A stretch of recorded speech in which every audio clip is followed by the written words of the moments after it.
Hello everyone, स्वागत है आपका हमारे चैनल परफेक्ट फार्मेसी में। मैं हूं सुनीता कंवर और आज हम इस वीडियो के अंदर जो फार्मास्यूटिकल इंजीनियरिंग की सेकेंड यूनिट हम लोग डिस्कस कर रहे हैं उसे आज हम इस वीडियो के अंदर कंप्लीट कर देंगे। अब इससे पहले हम लोग जो सेकेंड यूनिट है इसका फर्स्ट पार्ट जो है हीट ट्रांसफर वो हम डिस्कस कर चुके हैं, देन इवेपोरेशन जो है वो भी हम कंप्लीट कर चुके हैं एंड लास्ट वीडियो के अंदर हम डिस्टिलेशन जो है 3 तरह के डिस्टिलेशन प्रोसेस हमने डिस्कस करे थे। First one is simple distillation, second is flash distillation and third is fractional distillation. And आज के वीडियो के अंदर हम distillation under reduced pressure, steam distillation and molecular distillation ये तीनों जो है वो कवर करने वाले हैं।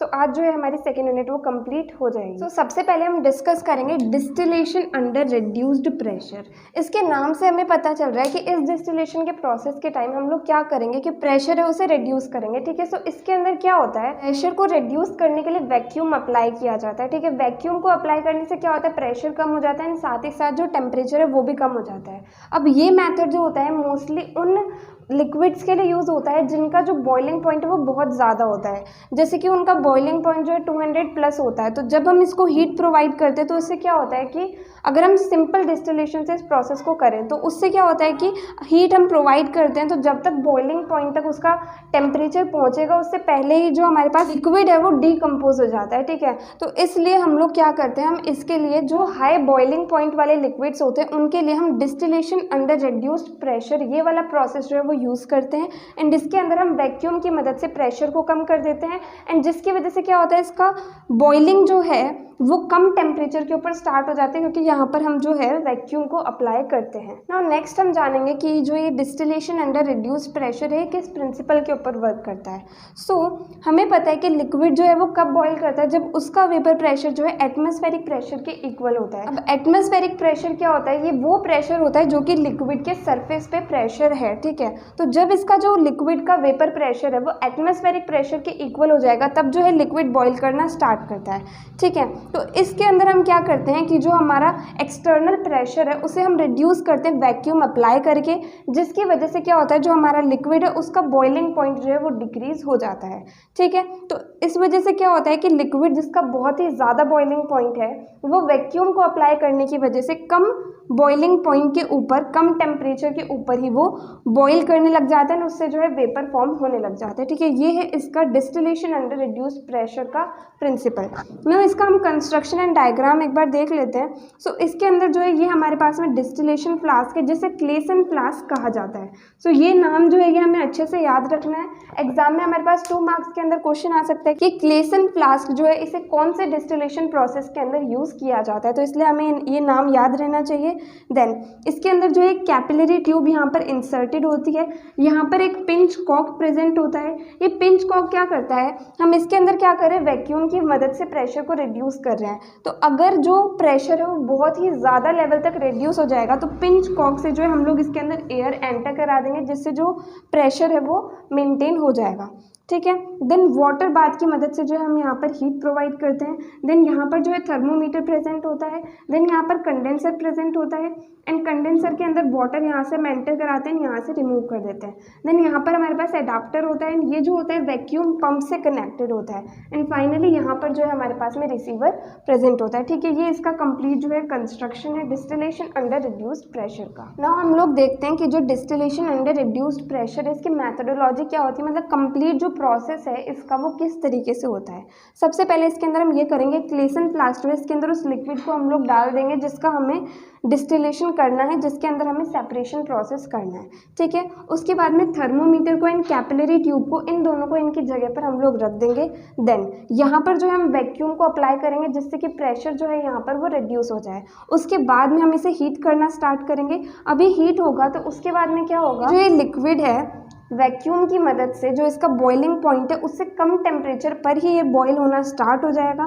ठीक है, यही इसका मेन काम है कि जो बॉइलिंग पॉइंट ज़्यादा होता है जिन लिक्विड्स का उन्हें हम डिस्टिलेशन अंडर रिड्यूस प्रेशर की मदद से डिस्टिलेशन प्रोसेस उसका हम लोग करते हैं। ठीक है, तो इसके अंदर कम टेम्परेचर पर ही हमारा जो बॉइलिंग है वो स्टार्ट हो जाएगा। देन जो कोई पर्टिकुलर कंपोनेंट है वो वेपर के अंदर कन्वर्ट हो जाएगा। अब वो वेपर्स जो होंगी वो यहाँ से कंडेंसर के अंदर पहुँचेंगी। कंडेंसर के अंदर हम लोग वाटर को ऐड करते हैं जिसकी वजह से क्या होता है, जो वेपर्स होते हैं वो यहाँ पर लिक्विड के अंदर कन्वर्ट हो जाते हैं। देन वो एडाप्टर के थ्रू फाइनली रिसीवर के अंदर आ जाएंगे, ठीक है। सो इस तरीके से जो है ये डिस्टिलेशन अंडर रिड्यूस प्रेशर का पूरा कंप्लीट प्रोसेस होता है। तो इस वाले प्रोसेस के अंदर डिस्टिलेशन अंडर रिड्यूस प्रेशर के अंदर जो सबसे मेन डिफरेंस होता है वो ये होता है कि इसके अंदर हम वैक्यूम को अप्लाई कर रहे हैं एंड उसकी मदद से जो बॉइलिंग पॉइंट है लिक्विड का उसे हम कम कर रहे हैं, ठीक है। तो ये चीज़ हमें हमेशा याद रखनी है। साथ ही क्लेजन फ्लास्क जो है इसका नाम भी हमें याद रखना है कि ये वाला फ्लास्क जो है डिस्टिलेशन अंडर रिड्यूस प्रेशर के अंदर यूज़ होता है, ठीक है। तो इस तरीके से हम complete distillation under reduce pressure को एक्सप्लेन कर सकते हैं। नाउ नेक्स्ट हम जानेंगे स्टीम डिस्टिलेशन के बारे में। सो इसके नाम से हमें पता चल रहा है कि इस डिस्टिलेशन प्रोसेस के अंदर कहीं ना कहीं स्टीम जो है उसका रोल है, ठीक है। तो इसके अंदर क्या होता है, हाई बॉइलिंग सब्सटेंसेस होते हैं, उसके अंदर से नॉन वोलेटाइल इम्प्योरिटीज़ को रिमूव करने के लिए जो है स्टीम डिस्टिलेशन प्रोसेस को यूज़ किया जाता है, ठीक है। इसके अंदर क्या होता है, स्टीम की मदद से जो है डिस्टिलेशन प्रोसेस होता है। अब जो ये स्टीम डिस्टिलेशन का प्रोसेस होता है इसे मेनली यूज़ किया जा रहा है जो इनमिसिबल लिक्विड्स होते हैं उन्हें सेपरेट करने के लिए, ठीक है।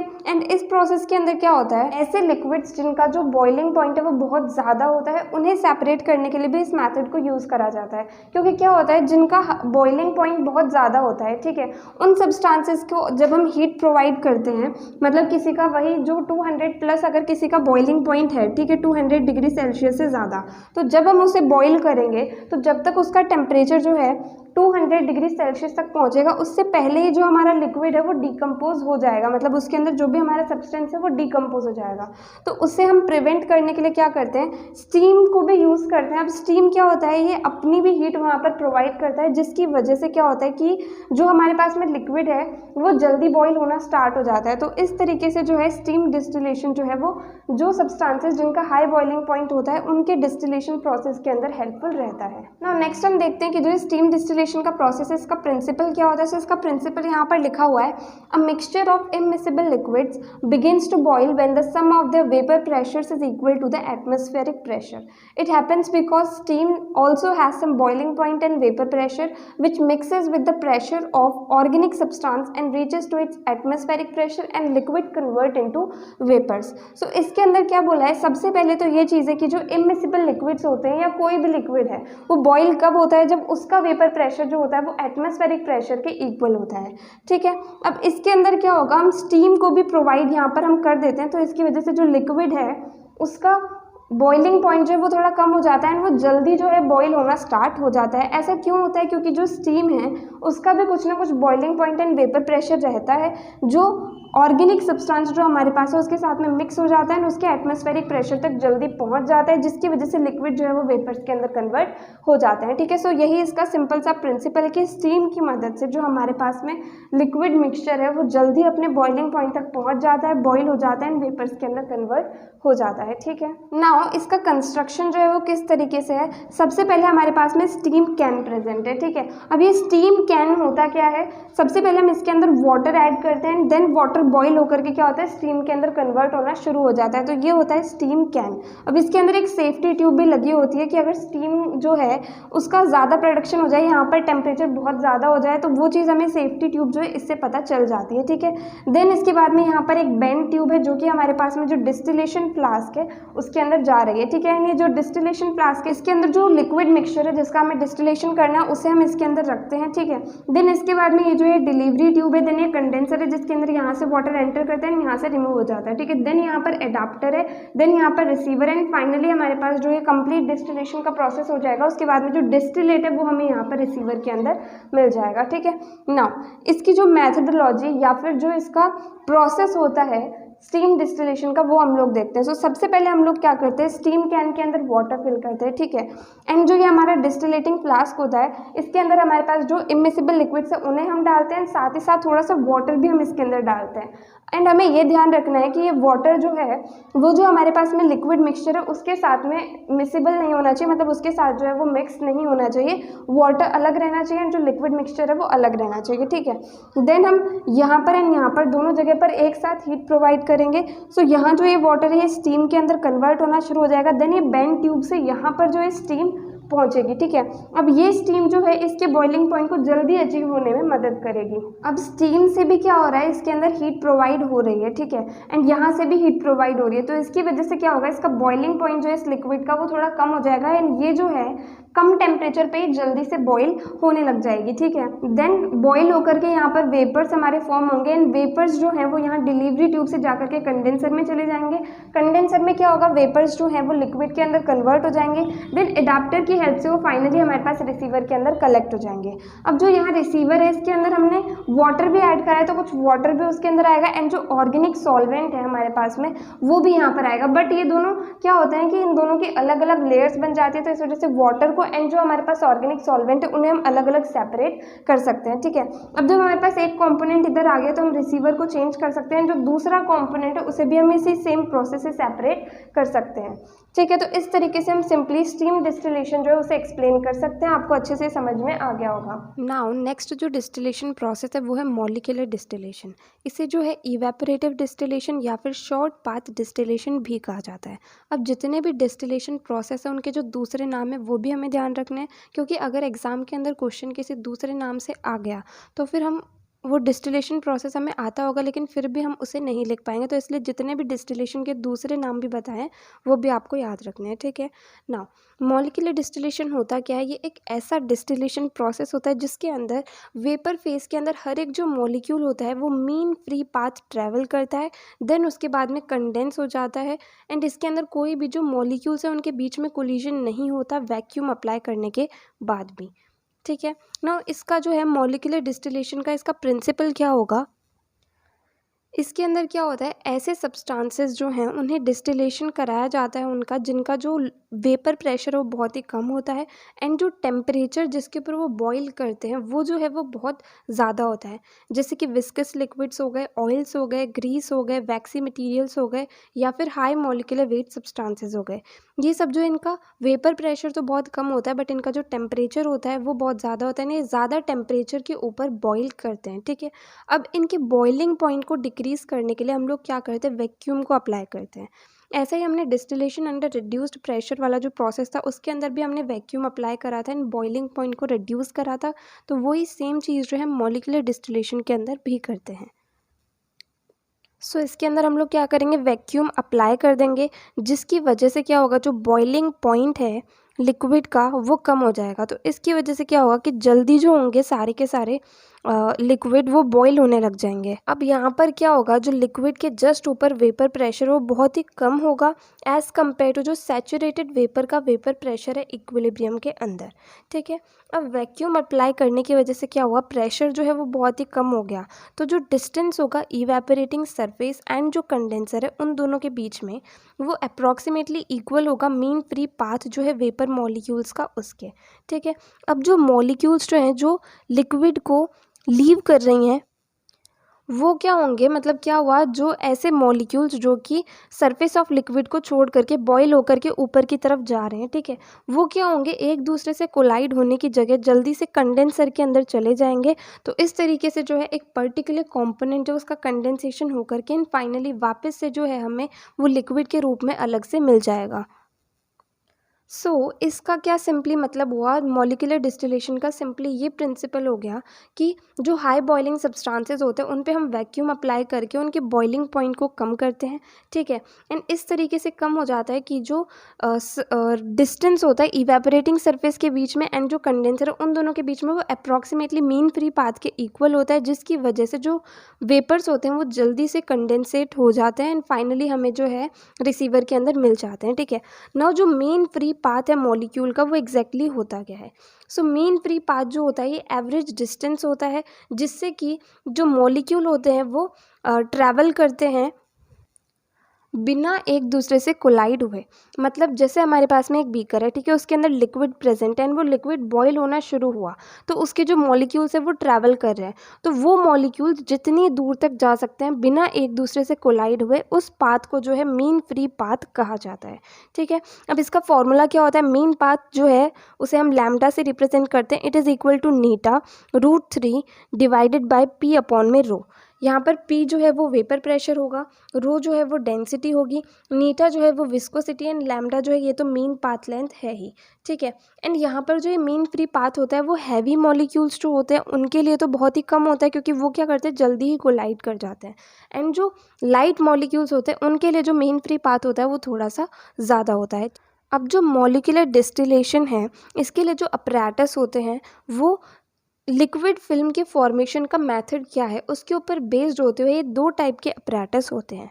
फर्स्ट आते हैं फॉलिंग फिल्म मॉलिक्यूलर स्टिल और wiped film molecular still, and second जो है वो है सेंट्रीफ्यूगल मॉलिक्यूलर स्टिल। ठीक है, इन दोनों के बारे में अभी हम वन बाय वन करके डिस्कस करेंगे। ठीक है, सबसे पहला हमारे पास आता है फॉलिंग फिल्म मॉलिक्यूलर स्टिल और वाइप्ड फिल्म मॉलिक्यूलर स्टिल। अब इस मेथड के अंदर क्या होता है, वेपराइजेशन जो है वो एक लिक्विड की फिल्म से होता है जो कि हीटेड सरफेस जो है, जो कि हाई वैक्यूम के अंडर एक हीटेड सरफेस क्रिएट हुआ है, वहाँ से वो जो फिल्म ऑफ लिक्विड है वो फ्लो करती है। ठीक है, अब जो वेपर होते हैं वो एक शॉर्ट डिस्टेंस ट्रैवल करते हैं एंड कंडेंसर से स्ट्राइक होकर के कंडेंसेट के अंदर कन्वर्ट हो जाते हैं। हर एक मॉलिक्यूल जो होता है वेपर का, हर एक मॉलिक्यूल वो अलग अलग कंडेंस होता है एंड डिस्टिलेट जो होता है उसे हम फाइनली कलेक्ट कर लेते हैं। अब जैसे हम इसका यहाँ पर कंस्ट्रक्शन देखते हैं, इसके अंदर क्या है, ऊपर यहाँ पर मोटर लगी हुई है जिसके थ्रू जो है ये यहाँ पर रोटेट करेगा। यहाँ से जो है फीड इसके अंदर एंटर होगी, ये जो है ये रोटर है। देन यहाँ पर जो है कंडेंसर लगे हुए हैं। देन यहाँ से जो रेजिड्यू है, मतलब जो बचा हुआ है वो निकलता है एंड यहाँ से जो है प्रोडक्ट फाइनल जो है वो यहाँ से बाहर निकलता है। देन ये जो है ये वैक्यूम पंप कनेक्शन है। देन ये जैकेट एंड ये जो है ये वाइपर है। नाउ इसके अंदर होता क्या है, सबसे पहले जो ये वेसल है उसे हीट किया जाता है। ठीक है, देन वैक्यूम को अप्लाई किया जाता है वेसल के सेंटर पे एंड वाइपर्स जो होते हैं उन्हें रोटेट करने के लिए अलाउ किया जाता है। ठीक है, देन फीड जो है वो फीड के इनलेट से एंटर कराया जाता है वेसल के अंदर। अब लिक्विड जो होता है वो वॉल्स के थ्रू नीचे की तरफ गिरता है। ठीक है, तो वो स्प्रेड इस तरीके से वो फैलता है कि एक फिल्म का फॉर्मेशन हो जाता है एंड वो फिल्म जो है वो पॉलीटेट्राफ्लोरोइथाइलिन वाइपर्स इनके द्वारा फॉर्म होती है। ठीक है, जो कि मूव करती है 3 मीटर पर सेकेंड रेट पे एंड उसकी जो वेलोसिटी होती है फिल्म की वो होती है 1.5 मीटर पर सेकेंड। अब जो सरफेस है वो पहले से ही हीट है, तो लिक्विड फिल्म जो होती है वो डायरेक्टली ही वहाँ से इवेपोरेट हो जाती है, मतलब सीधे वो वेपर्स के अंदर कन्वर्ट हो जाती है। अब जो वेपर होते हैं वो सबसे पहले मेन फ्री पाथ को ट्रैवल करते हैं, देन उसके बाद में वो कंडेंसर से स्ट्राइक हो जाते हैं एंड देन वो लिक्विड के अंदर वापस से कन्वर्ट होकर के देन जो कंडेंसेट होता है, मतलब जो फाइनल लिक्विड होता है उसे एक वेसल के अंदर फाइनली कलेक्ट कर लिया जाता है। ठीक है, एंड जो रेजिड्यू होता है उसके लिए एक अलग से आउटलेट होता है, उसे वहाँ से कलेक्ट कर दिया जाता है एंड वापस से हम उसे फीड वाला जो पार्ट है वहाँ से हम उसके अंदर ऐड कर सकते हैं, वापस से उसका जो है डिस्टिलेशन प्रोसेस हो जाएगा। ठीक है, अब जो ये वाला हमारे पास होता है फर्स्ट वाला, that is falling film molecular still, इसकी जो कैपेसिटी होती है वो होती है 1000 लीटर पर आवर। ठीक है, तो इसके अंदर इस तरीके से जो है ये complete falling film molecular still या फिर वाइप्ड फिल्म मॉलिक्यूलर स्टिल इसका प्रोसीजर रहता है। ठीक है, नाउ सेकेंड हमारे पास आता है सेंट्रीफ्यूगल मॉलिक्यूलर स्टिल। अब इस वाले अपैरेटस के अंदर किस तरीके से डिस्टिलेशन प्रोसेस होता है, इस मेथड के अंदर सबसे पहले जो लिक्विड फीड होती है उसे वेसल के अंदर इंट्रोड्यूस कराया जाता है, देन उसे बहुत ही हाई स्पीड पे रोटेट करा जाता है एंड ये स्पीड जो होती है सेंट्रीफ्यूगल फोर्स या सेंट्रीफ्यूगल एक्शन इसे हम कह सकते हैं, तो उसकी वजह से ये स्पीड होती है। ठीक है, अब जब इसे हीट करा जाता है तो क्या होता है, जो फिल्म ऑफ लिक्विड होती है उसका जो है वेपराइजेशन होने लग जाता है वेसल्स की साइड की वजह से। ठीक है, अब जो वेपर होते हैं वो शॉर्ट डिस्टेंस जो मेन फ्री पाथ होता है उसे ट्रैवल करते हैं, कंडेंसर तक पहुंचते हैं एंड देन कंडेंस हो जाते हैं। हर एक मॉलिक्यूल जो होता है वेपर का वो अलग अलग कंडेंस हो जाता है एंड फाइनली डिस्टिलेट जो है उसे कलेक्ट कर लिया जाता है। ठीक है, ना इसका डायग्राम किस तरीके से होगा, सो इसके अंदर ऊपर जो है वैक्यूम पंप कनेक्शन लगा होता है, देन यहाँ पर जो है ये कंडेंसर होते हैं, देन यहाँ पर एक हीटर अटैच्ड होता है, देन ये जो होती है बकेट यहाँ पर प्रेजेंट होती है एंड यहाँ से जो है मोटर की हेल्प से इसे रोटेट करा जाता है, देन यहाँ से इसके अंदर फीड को एंटर कराया जाता है एंड फाइनली यहाँ से जो है प्रोडक्ट को रिमूव करा जाता है एंड यहाँ से रेजिड्यू जो है उसे रिमूव करा जाता है। ठीक है, अब वैक्यूम जो है उसे सेंटर ऑफ वेसल जो है वहाँ पर अप्लाई करा जाता है एंड जो बकेट शेप्ड वेसल होती है उसे रोटेट कराया जाता है हाई स्पीड पे। फीड जो होती है उसे भी सेंटर ऑफ वेसल जो है वहाँ तक पहुँचाया जाता है, देन सेंट्रीफ्यूगल एक्शन जो है रोटेटिंग बकेट का, उसकी वजह से लिक्विड जो है वो बाहर की तरफ मूव करता है एंड क्या होता है, एक फिल्म का फॉर्मेशन कर लेता है। जो वेसल है, जो बकेट है, उसकी सरफेस के ऊपर वो एक फिल्म का फॉर्मेशन कर लेता है। अब जो यहाँ पर ये रेडिएंट हीटर्स प्रेजेंट होते हैं सरफेस को हीट करते हैं, तो इसकी वजह से जो लिक्विड होता है वो जो उसकी फिल्म बनी है उसे डायरेक्टली उसका इवेपोरेशन होने लग जाता है। अब जो वेपर होते हैं वो अपना मेन फ्री पाथ ट्रैवल करते हैं, देन वो कंडेंसर से टकराते हैं, देन जो कंडेंसेट होता है वो कलेक्ट कर लिया जाता है अलग वेसल के अंदर, एंड जो रेजिड्यू होता है उसे नीचे से वापस से कलेक्ट कर लिया जाता है, एंड देन उसे रीसर्कुलेट करा जाता है जो फीड है वहीं से। ठीक है, तो इस तरीके से जो है ये वाला प्रोसेस होता है सेंट्रीफ्यूगल मॉलिक्यूलर स्टिल के अंदर, जो है इस तरीके से डिस्टिलेशन प्रोसेस होता है। यहाँ पर अगर हम डायग्राम के अंदर देखें तो जो ये सेंटर है यहीं पर वैक्यूम को अप्लाई करा जाता है, एंड साथ ही साथ फीड जो है उसे भी यहाँ सेंटर में लाया जाता है। एंड ये बकेट जो होती है ये हीटर्स की मदद से हीट भी होती है, नीचे से इसे मोटर की हेल्प से जो है रोटेट भी करा जाता है। ठीक है, अब इसकी मदद से क्या होता है कि फिल्म का फॉर्मेशन होता है लिक्विड की, एंड देन वो लिक्विड फिल्म जो है वो जब बकेट का जो सरफेस है उसके कांटेक्ट में आती है तो वो बहुत ज़्यादा गर्म होता है, तो उसकी वजह से लिक्विड जो है वो बॉयल होने लग जाता है, वेपर्स के अंदर कन्वर्ट होने लग जाता है। अब जो वेपर्स होते हैं वो मीन फ्री पाथ ट्रैवल करते हैं, देन उसके बाद में कंडेंसर जो है उससे स्ट्राइक होकर के वो कंडेंसेट में कन्वर्ट हो जाते हैं, प्रोडक्ट वाले पार्ट से कलेक्ट कर लिए जाते हैं, एंड जो रेजिड्यू होता है उसे इस पार्ट से कलेक्ट कर लिया जाता है, एंड उसे वापस से जहाँ से हम लोग फीड एंटर करा रहे थे वहाँ से उसे वापस से इसके अंदर एंटर कराया जा सकता है। ठीक है, सो यहाँ पर जो है कंप्लीट डिस्टिलेशन वाला टॉपिक जो है वो हमारा कंप्लीट हो। सो यहाँ पर हमारी सेकेंड यूनिट जो है वो कंप्लीट होती है। अगर आपको इस वीडियो के अंदर कोई भी डाउट आया तो वो आप कमेंट सेक्शन में पूछ सकते हैं, एंड अगर आपको ये वीडियो हेल्पफुल लगी हो तो प्लीज़ आप इस वीडियो को लाइक करना, ज़्यादा से ज़्यादा लोगों को शेयर करना और चैनल को सब्सक्राइब करना। थैंक यू सो मच इस वीडियो को एंड तक देखने के लिए एंड चैनल को सपोर्ट करने के लिए।